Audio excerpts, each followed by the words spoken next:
দাদা এই চিংড়ি ইলিশ কত করে? কেজি 1200 টাকা। মাত্র 1200 টাকা, কম টম আছে? না কম নাই, একদম একদম। আর এই পোমা 300 টাকা। মাত্র পোমা 300 টাকা। এগুলো কোথার পোমা? হলো এই কাকা আর এই রামসুস এই গড়ে 600 টাকা। 600 টাকা কেজি। একদম একদম 300 টাকা। হপায় আছে তাজা পোমা। চাচা এই রামসুস মাছ কত করে? না এটা 1200 টাকা। প্রিয় দর্শক, আসসালামু আলাইকুম। আপনারা দেখতে পাচ্ছেন যে আমাদের বাজারে আজকে প্রচুর পরিমাণে আমাদের যে পায়রা নদীর মাছ সেগুলো রয়েছে। এখানে এই তাজা মাছগুলো এই কিছুক্ষণ হয়ে আমাদের বাজারে নিয়ে আসলো। আপনারা দেখতে পাচ্ছেন যে এখানে প্রচুর পরিমাণে পোমা মাছ থেকে শুরু করে বিভিন্ন প্রজাতির যে নদীর তাজা মাছগুলো রয়েছে। আপনারা যদি প্রয়োজন হয় তাহলে অবশ্যই চলে আসতে পারেন আমাদের বাজারে।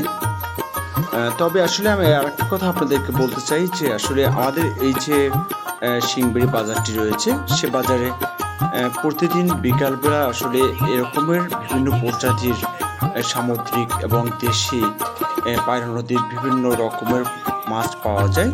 তো আসলে দেখা যায় যে তুলনা মোতাবেক যে বিভিন্ন বাজারে যে দাম থাকে মাছের, সেই দামের থেকে একটু হলেও আলাদা থাকে এখানে।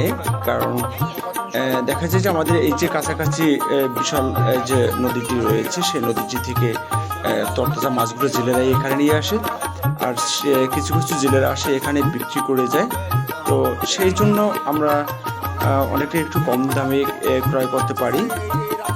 তবে আরেকটা বিষয় হচ্ছে যে আমরা বিভিন্ন বাজার ঘুরে দেখেছি যে অন্য বাজারের তুলনায় একটু হলেও কম থাকে মাছের দাম।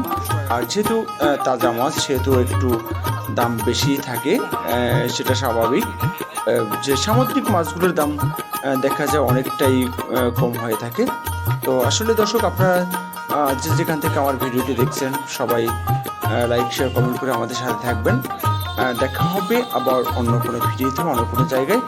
সে পর্যন্ত আপনারা সবাই সুস্থ থাকবেন। আপনাদের সকলের সুস্বাস্থ্য কামনা করছি। এই ভিডিও থেকে বিদায় নিলাম। সবাই ভালো থাকবেন। আল্লাহ হাফিজ।